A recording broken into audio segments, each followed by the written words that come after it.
Hello. Hello, friends. As you may have seen in the thumbnail, we're doing Picture of Dorian Gray today. I don't know how many chapters we're gonna do, but I'll probably I think I can edit the title afterwards, but to say how many chapters we're doing here. But yeah, I don't know. I have not actually read this book in its entirety. I've only read the first chapter or two. So it'll be interesting, I think. I don't know. I'll let my friends know that I'm going live, just for funsies. Because, yeah, all two of them, they might be interested. I don't know. They also might not be awake, which is the plus side of doing this at 11 o'clock.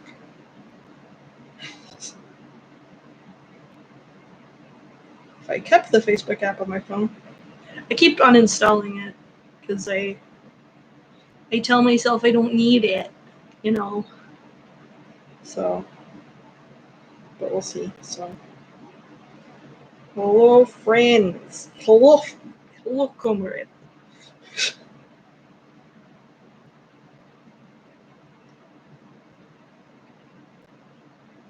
Actually, I can share it through this, can't I? Can I?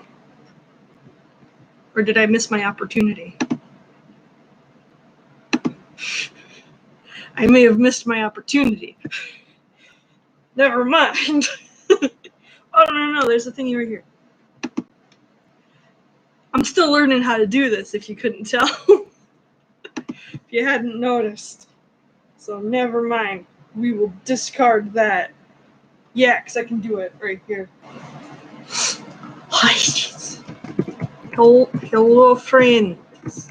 Hello, friends. I'm going to put friends. I'm going to do a little S in parentheses. I'm doing that live thing again. This time, the Picture of Dorian Gray. So that's neat. Come check it out. Woot. There will be two. Woot. Woot.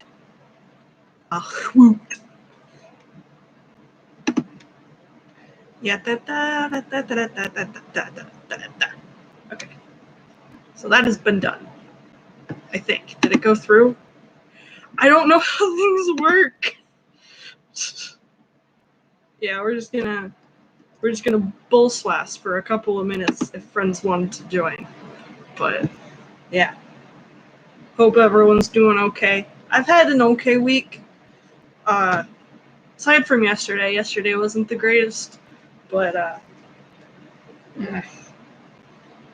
It's that mental health thing, it's still just an issue. But I was really lucky because Dimitri stayed home from work and took care of me. So that was good. That was really nice. He's so nice. I like him just a little bit. Anyway. In about a minute we'll get started. We'll start with the preface. But I don't know. I'm excited to start this, and I just threw out the bookmark, and now I gotta find it again. I gotta find the preface again. Oopsie doodles. But yeah. If you aren't familiar with this story, it's really great. I don't know if I should give my knowledge of the story is very minimal. All I know is it's banned in a lot of schools. I know that much because the way Oscar Wilde describes the painting is vaguely gay, I guess. I don't know. I don't remember if I got to that part even where he got the painting yet, but yeah. Basically the whole thing is he meets an artist who paints him a portrait of himself, and he like really likes the painting, and he's like, "Oh wow, I wish that I could stay that young forever." And then the artist is like, "Well, actually," uh, and things ensue. But so let's get started, shall we? Or I'm gonna adjust it so you aren't just staring at darkness. I don't know. I adjust my computer only to have it go in the exact same position. Here. Also, that wasn't what I wanted. Okay, we'll just go for it. We'll just go for it and see how this all works, because I've learned nothing from last week. Anyway, Picture of Dorian Gray by Oscar Wilde, starting with the preface. The artist is the creator of beautiful things. To reveal art and conceal the artist is art's aim. The critic is he who can translate in another manner or a new material his impression of beautiful things. The highest, as the lowest, form of criticism is a mode of autobiography. Those who find ugly meanings in beautiful things are corrupt without being charming. This is a fault. Those who find beautiful meaning in beautiful things are the cultivated. For these, there is hope. They are the elect to whom beautiful things only mean beauty. That's beauty with a capital B. There is no such thing as a moral in an immoral book. Books are well written or badly written. That is all. The 19th century dislike of realism is the rage of the Caliban seeing his own face in a glass. The 19th century dislike of romanticism is the rage of Caliban not seeing his own face in a glass.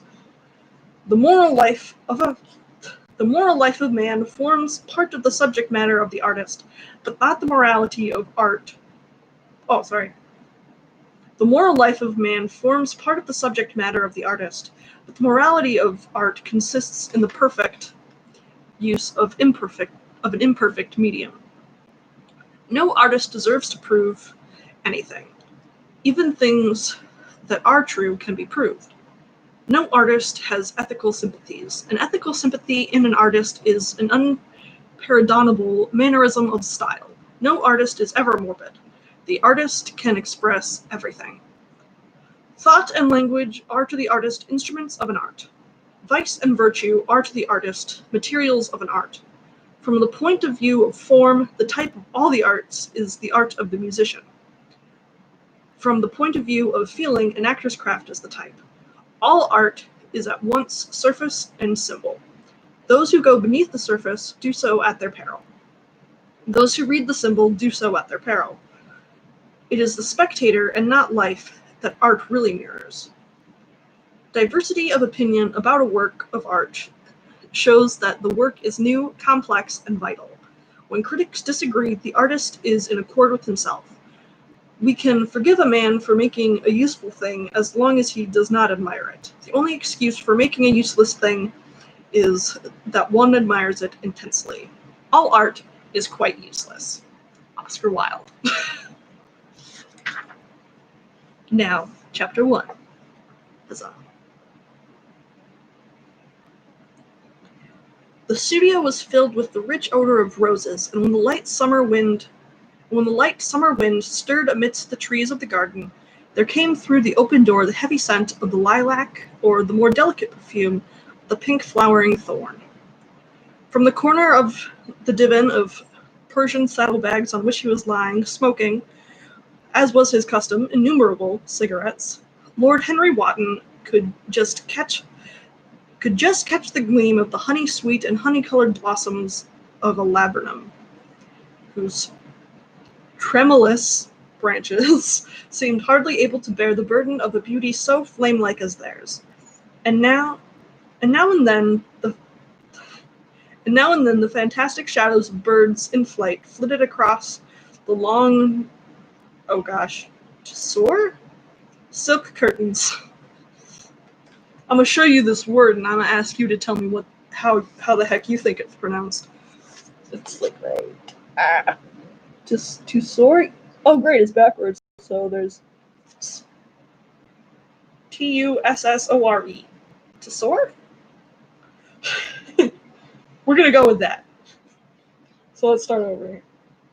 And now and then the fantastic shadows of birds in flight flitted across long tussore silk curtains that were stretched in front of the huge window, producing a kind of momentary Japanese effect, and making him think those pallid, jade-faced painters of Tokyo who, through the medium of an art that is necessarily immobile, seek to convey the sense of swiftness and motion.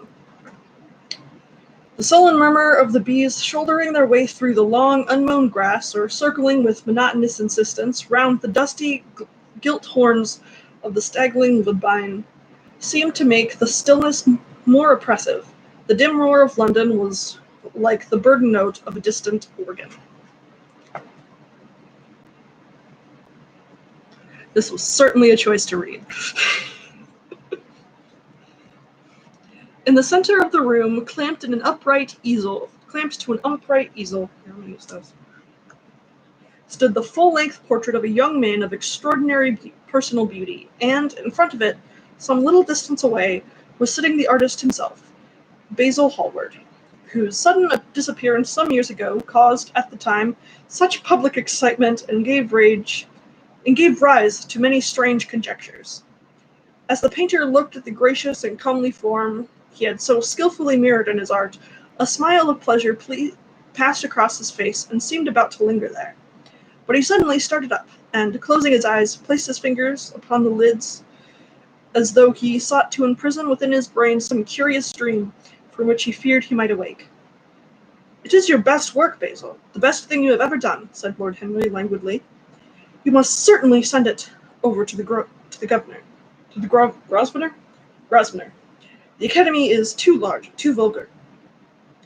Whenever I have gone there have been either so many people that I have not been able to see the pictures, which was dreadful, or so many pictures that I had not been able to see the people, which was worse. The Grosvenor is really the only place." "I don't think I shall send it anywhere," he answered, tossing his head back in that odd way that used to make his friends laugh at him in Oxford. "No, I won't send it anywhere." Lord Henry elevated his eyebrows and looked at him in amazement through the thin blue wreaths of smoke that curled up in such fanciful whirls from his heavy, opium-tainted cigarette. "Not send it anywhere? My dear fellow, why? Have you any reason? What odd chaps you painters are! You do anything in the world to gain a reputation. As soon as you have one, you seem to want to throw it away. It is silly of you, for there is only one thing in the world worse than being talked about, and that is not being talked about. A portrait like this would send you far above all the young men in England, and make the old men quite jealous, if old men are ever capable of emotion." "Oof! I know you will laugh at me," he replied, "but I really can't exhibit it. I have put too much of myself into it." Lord Henry stretched himself out in the divan and laughed. "Yes, I knew you would, but it is quite true, all the same. Too much of yourself in it. Upon my word, Basil, I didn't know you were so vain. You can't really see any resemblance between you, with your rugged, strong face, your coal-black hair, and this young Adonis, who looks as if he was made out of ivory and rose leaves. Why, my dear Basil, he is a Narcissus. And you, well, of course you have an intellectual expression and all that, but beauty, real beauty, ends where intellectual expression begins. Intellect is in itself a mode of exaggeration, and destroys the harmony of any face. The moment one sits down to think, one becomes all nose, or all forehead, or something horrid. Look at the successful men in any of the learned professions, how perfectly hideous they are, except, of course, in the church. But then in the church they don't think. A bishop keeps on saying, at the age of 80, what he was told to say when he was a boy of 18 in it. And as a natural consequence, he always looks absolutely delightful. Your mysterious young friend, whose name you have never told me, but whose picture really fascinates me, never thinks. I quite sure feel that. I feel quite sure of that. He is some brainless, beautiful creature who should always be there in winter when we have no flowers to look at, and always here in the summer when we want something to chew, to chill our intelligence. Don't flatter yourself, Basil. You're not in the least like him. You don't understand me, Harry, answered the artist. I just switched the accents and I just realized that. Interesting. I'm going to keep going with it, though. You don't understand me, Harry, answered the artist. Of course I'm not like him. I know that perfectly well. Indeed, I should be sorry to look like him. You shrug your shoulders? I'm telling you the truth. There is a fatality about all physical and intellectual distinction, the sort of fatality that seems to dog through history the faltering steps of kings. It is better not to be different from one's fellows. The ugly and the stupid have the best of it in this world. They can either sit at their ease and gape at the play. If they know nothing of victory, they are at least spared the knowledge of defeat. They live as well as we should all live, undisturbed, indifferent, and without disquiet. They neither bring ruin upon others nor receive it from alien hands. Your rank and wealth, Harry, my brains, such as they are, my art, whatever it may be worth, Dorian Gray's good looks, we shall all suffer for what the gods have given us, and suffer terribly. Dorian Gray. Is that his name? Asked Lord Henry, walking across the studio towards Basil Hallward. Yes, that is his name. I didn't intend to tell it to you. But why not? Oh, I can't explain. When I like people immensely, I never tell their names to anyone. It is like surrendering a part of them. I have grown to love secrecy. It seems to be the one thing that can make modern life mysterious or marvelous to us. The commonest thing is delightful if only one hides it. When I leave town, now I never tell people where I'm going. If I did, I would lose all my pleasure. It's a silly habit, I dare say, but somehow it seems to bring a great deal of romance into one's life. I suppose you think me awfully foolish about it. Not at all, answered Lord Henry. Not at all, my dear Basil. You seem to forget that I am married, and the one charm of marriage is that it makes the life of deception absolutely necessary for both parties. I never know where my wife is, and my wife never knows what I'm doing. My wife never knows what I'm doing. When we do meet occasionally. When we dine out together or go to the Duke's, we tell each other the most absurd stories with the most serious faces. My wife is very good at it, much better, in fact, than I am. She never gets confused over her dates. I always do. But when she does find me out, she makes no row at all. I sometimes wish she would, but she merely laughs at me. I hate the way you talk about your married life, Harry, sighed Basil Hallward, strolling towards the door that led into the garden. I'm not going to do accents. I wanted to differentiate the voices, but I'm real bad at that. I should think playing D&D I wouldn't be. But anyway, so I hate the way you talk about your married life, Harry, said Basil Hallward, strolling towards the door that led into the garden. I believe that you really are a very good husband, but that you are thoroughly ashamed of your own virtues. You are an extraordinary fellow.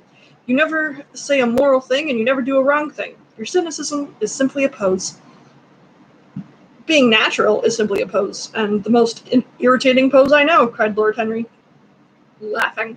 And the two young men went out into the garden together and ensconced themselves on a long bamboo seat that stood in the shade of a tall laurel bush. The light slipped over the polished leaves. In the grass, white daisies were tremulous. After a pause, Lord Henry pulled out his watch. I'm afraid I must be going, Basil, he murmured. And before I go, I insist on your answering a question I put to you some time ago. What was that? Said the painter, keeping his eyes fixed on the ground.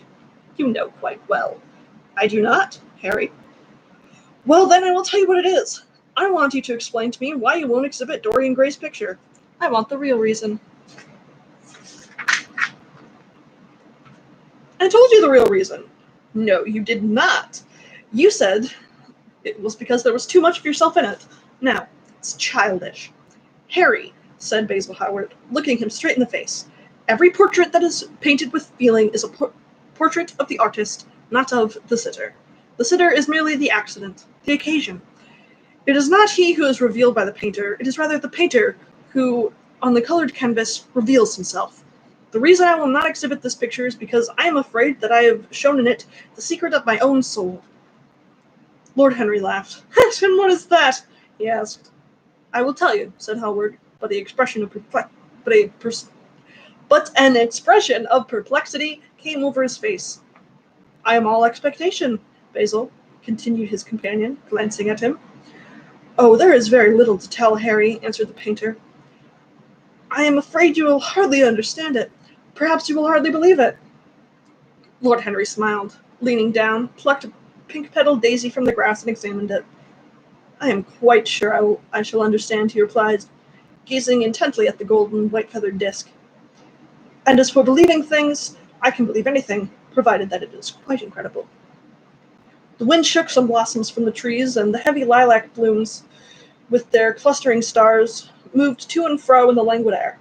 A grasshopper began to chirrup by the wall, and like a blue thread, a long, thin dragonfly floated past on its brown gauze wings. Lord Henry felt as if he could hear Basil Hallward's heart beating, and wondered what was coming. "The story is simply this," the painter said after some time. 2 months ago, I went to a crush at Lady Brandon's. You know, we poor artists have to show ourselves to society from time to time, just to remind the public that we're not savages. With an evening coat and a white tie, as you told me once, anybody, even a stockbroker, can gain a reputation for being civilized. Well, after I had been in the room for about 10 minutes, talking to huge overdressed dowagers and tedious academians, I think that's what that's supposed to say. I just can't read. I suddenly became conscious that someone was looking at me. I turned halfway round and saw Dorian Gray for the first time. When our eyes met, I felt that I was growing pale. A curious sensation of terror came over me. I knew that I had come face to face with someone whose mere personality was so fascinating that, if I allowed it to do so, it would absorb my whole nature, my whole soul, my very art itself. I did not want any external influence in my life. You know yourself, Harry, how independent I am by nature. I have always been my own master, had at least always been so till I met Dorian Gray. Then, but I don't know how to explain it to you, something seemed to tell me that I was on the verge of a terrible crisis in my life. I had a strange feeling of that fate had in store for me exquisite joys and exquisite sorrows. I grew afraid and turned to quit the room. It was not conscience that made me do so. It was a sort of cowardice. I take no credit to myself for trying to escape. Conscience and cowardice are really the same thing. Are really the same things, Basil. Conscience is the trade name of the firm. That's all. Here, I'm gonna reread that. Conscience and cowardice are really the same things, Basil. Conscience is the trade name of the firm. That's all. I don't believe that, Harry. I don't believe you do either. However, whatever was my motive, and it may have been pride, for I used to be very proud, certainly struggled to the door. Therefore, of course, I stumbled against Lady Brandon. "You're not going to run away from me so soon, Mr. Hallward," she screamed out. You know her curiously shrill voice. And here comes my favorite line so far. "Yes, she's a peacock and everything but beauty," said Lord Henry, pulling the daisy to bits with his long, nervous fingers. I could not get rid of her. She brought me up to the royalties and the people with stars and garters, and the elderly ladies with gigantic tiaras and parrot noses. She spoke to me as her dearest friend. I had only met her once before, but she took it into her head to lionize me. I believe some picture of mine made a great success at the time, at least had been chatted about in the penny newspapers, which is the 19th century standard of immortality. Suddenly, I found myself face to face with a young man whose personality had so strangely stirred me. We were quite close, almost touching. Our eyes met again. It was reckless of me, but I asked Lady Brandon to introduce me to him. Perhaps it was not so reckless after all. It was simply inevitable. We would have spoken to each other without any introduction. I'm sure of that. Dorian told me so afterwards. He, too, felt that we were destined to know each other.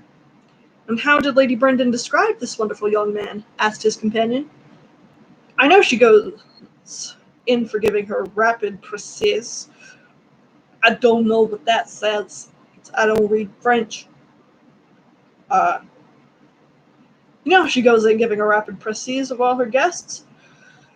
I remember her bringing me up to a truculent and red-faced old man, covered all over with orders and ribbons, and hissing into my ear in a tragic whisper which must have been perfectly audible to everybody in the room.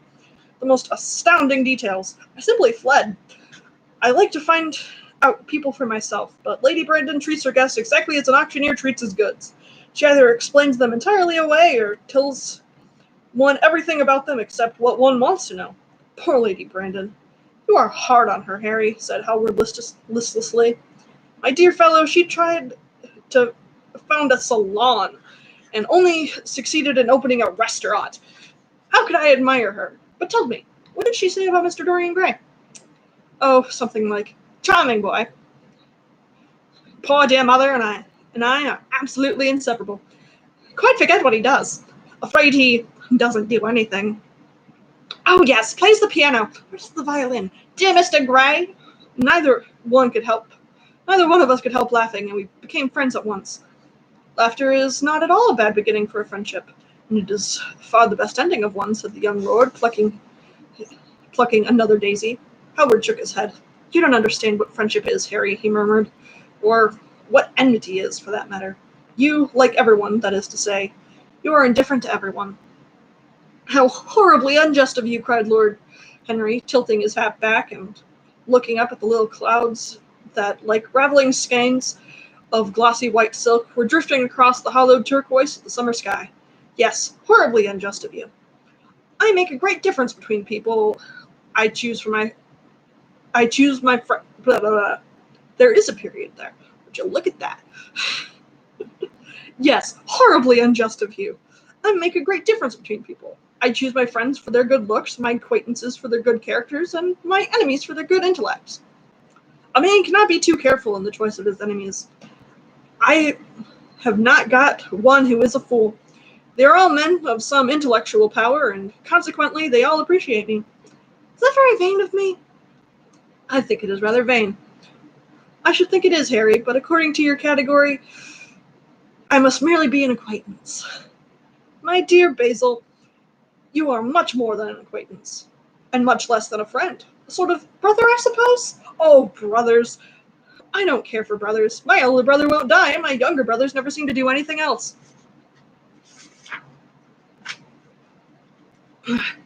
Harry, exclaimed Howard, frowning. My dear fellow, I'm not quite serious.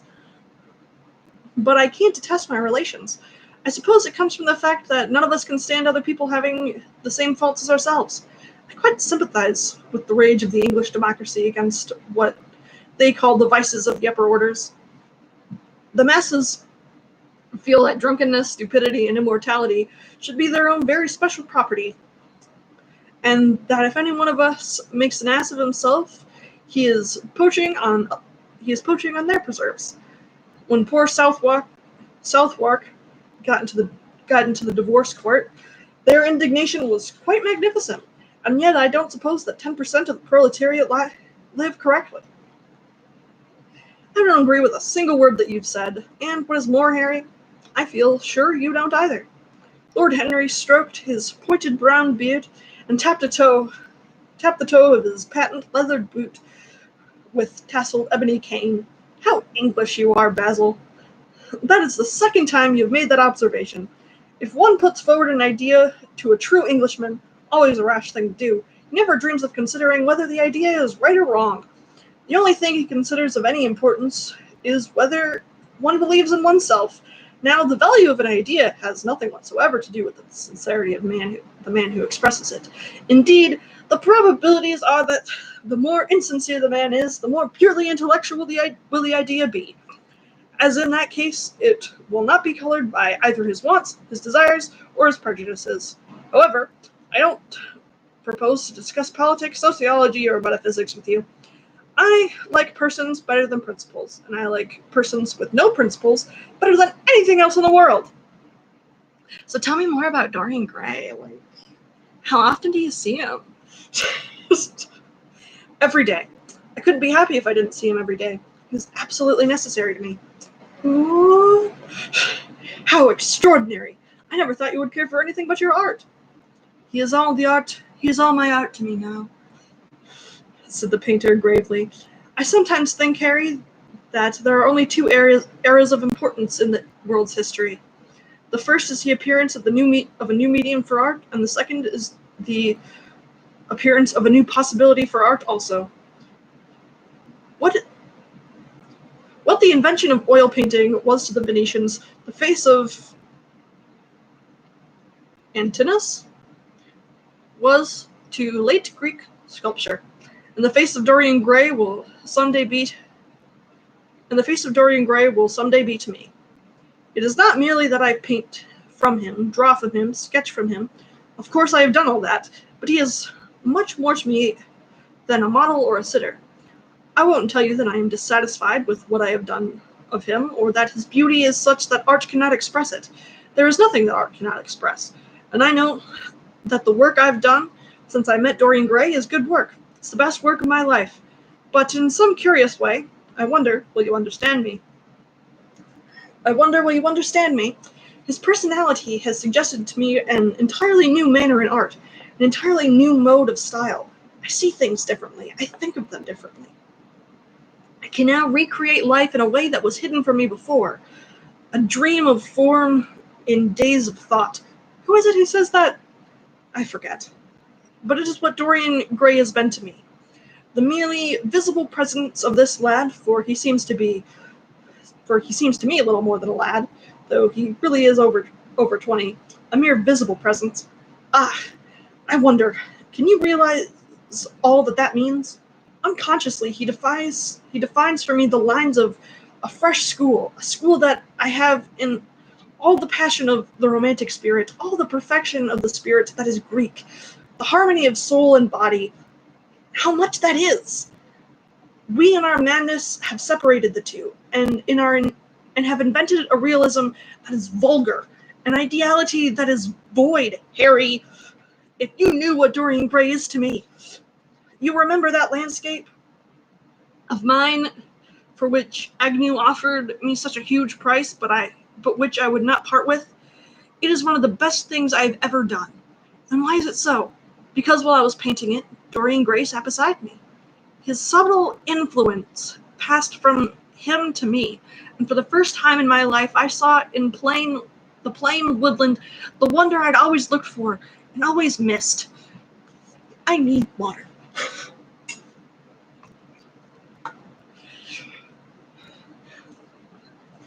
I think it's getting better. I think it's going better in my reading, but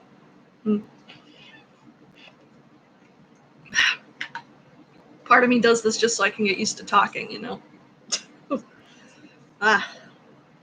Human speech, it'll get you. I need more water. My throat's getting sore from this.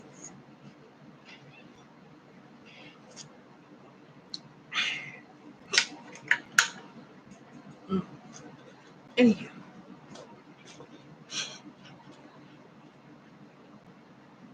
Basil, this is extraordinary. I must see Dorian Gray.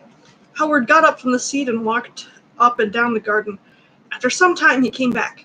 Harry, he said, Dorian Gray is to me simply a motive in art. You might see nothing in him. I see everything in him. He is never more present in my work than when no image of him is there. He's a suggestion, as I have said, of a new manner. I find in him the curves of certain lines and the loveliness and subtleties of certain colors. That's all. Then why won't you exhibit his portrait? Asked Lord Henry. Because, without intending it, I have put into it some expression of all this curious artistic idolatry, of which, of course, I've never cared to speak to him. He knows nothing about it. He shall never know anything about it. But the world might guess it, and I will not bare my soul to their shallow, prying eyes. My heart shall never be put under their microscope. There is too much in myself. There is too much of myself in the thing, Harry. Too much of myself. Poets are not so scrupulous as you are. They know how useful passion is for publication. Nowadays, a broken heart will run to many editions. I hate them for it, cried Howard. An artist should create beautiful things, but should put nothing of his own life into them. We live in an age when men treat art as if we're meant to be a form of autobiography. We have lost this abstract sense of beauty. Someday I will show the world what it is, and for that reason the world shall never see my portrait of Dorian Gray. I think you're wrong, Basil, but I won't argue with you. It is only the intellectually lost who ever argue. Tell me, is Dorian Gray very fond of you? The painter considered for a few moments. He likes me, he answered after a pause. I know he likes me, of course. I flatter him dreadfully. I find a strange pleasure in saying things to him that I know I shall be sorry for having said. As a rule, he is charming to me, and we sit in the studio and talk of a thousand things. Now and then, however, he is horribly thoughtless, and seems to take a real delight in giving me pain. Then I feel, Harry, that I have given away my whole soul to someone who treats me as if I were a flower to put on his coat, a bit of decoration to charm his vanity, an ornament for a summer's day. Ugh. Maybe it would help if I stopped kneeling on the ground. Oh, jeez. Oh, my leg, said Harry.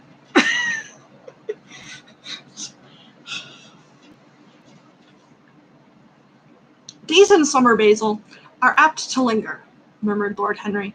Perhaps you will tire sooner than he will.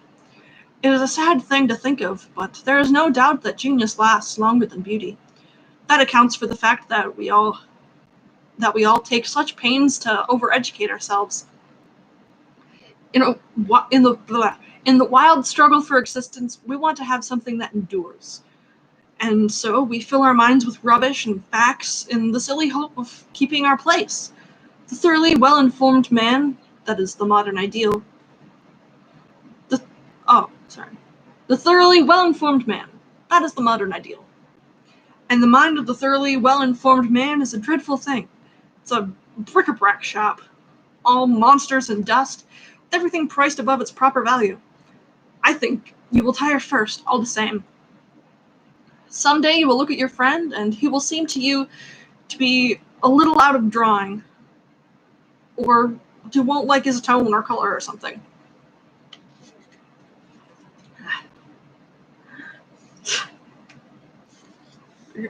I mean, I'm enjoying stuff. There's just a lot of words that I don't know how to pronounce, which I forgot. Someday you will look at your friend, and he will seem to you to be a little out of drawing, or you won't like his tone or color or something. You'll bitterly reproach him in your heart, and seriously think that he has behaved very badly to you.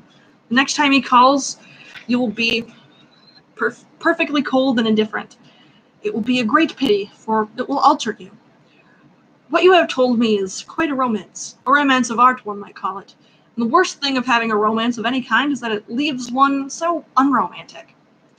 Harry, don't talk like that. As long as I live, the personality of Dorian Gray will dominate me. You can feel what I feel. You can't feel what I feel. You change too often. Ah, my dear Basil, that is exactly why I can feel it. Those who are faithful know only the trivial side of love. It is the faithless who know love's tragedies. And Lord Henry struck a light on a dainty silver case and began to smoke a cigarette with a self-conscious and satisfied air, as if he had summed up the world in a phrase. There was a rustle of chirping sparrows in the green lacquer leaves of the ivy, and the blue cloud shadows chased themselves across the grass like swallows. How pleasant it was in the garden, and how delightful other people's emotions were. Much more delightful than their ideas, it seemed to him. One's own soul and the passion of one's friends, those were the fascinating things in life. He pictured to himself with silent amusement the tedious luncheon that he had missed by staying so long with Basil Howard.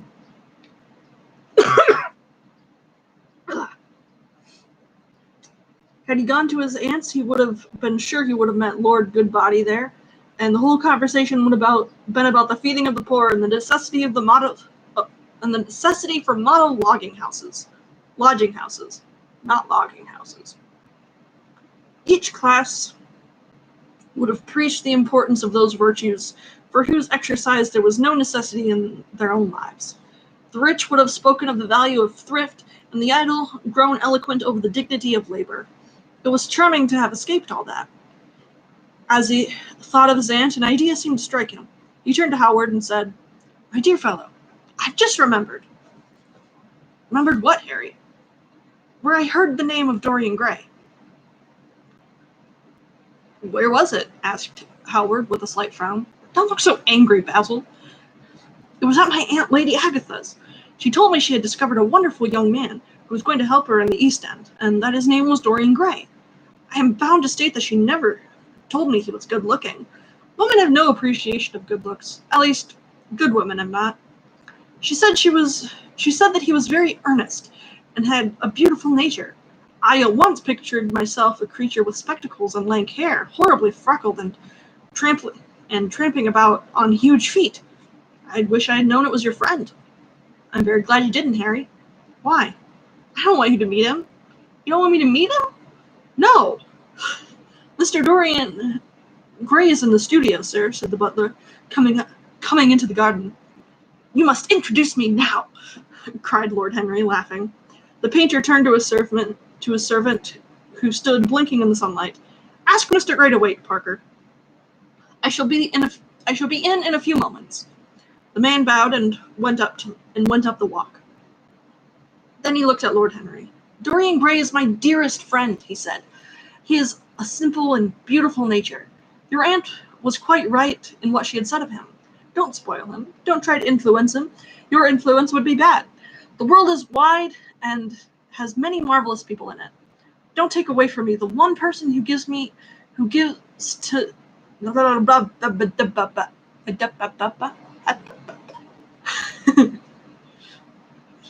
world is wide and has many marvelous people in it.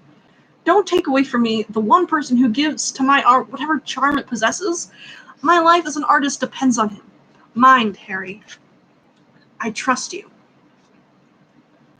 He spoke very slowly, and the words seemed wrung out of him, almost against his will. "What nonsense you talk," said Lord Henry, smiling, and taking Howard by the arm, almost led him into the house. I think I'm going to stop there. I don't know, let's see how long chapter 2 is, because that was 16 pages.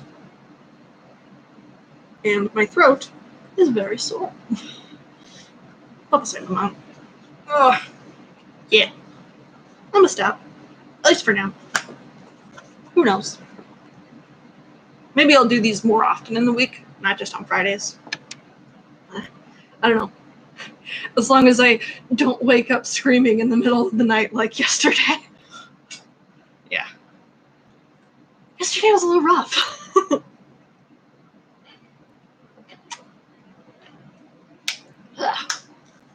I just get nightmares real bad, that's all. Among other things, I mean. But, hope you're having a good day. I hope that, I don't know, maybe hearing a story made your day a little better. Or, I don't know, maybe the dulcet sounds of my voice will or have already put you to sleep. Who's to say? But, yeah. I don't know what the rest of the day holds for me, but probably more writing. I wrote a lot this morning. I also turned in my final project for my class. So, I'm all done with my online class. Oh boy. Semester's basically over. So, now I just have all of next semester to find a job. That's my big goal. My other goal is to continue to read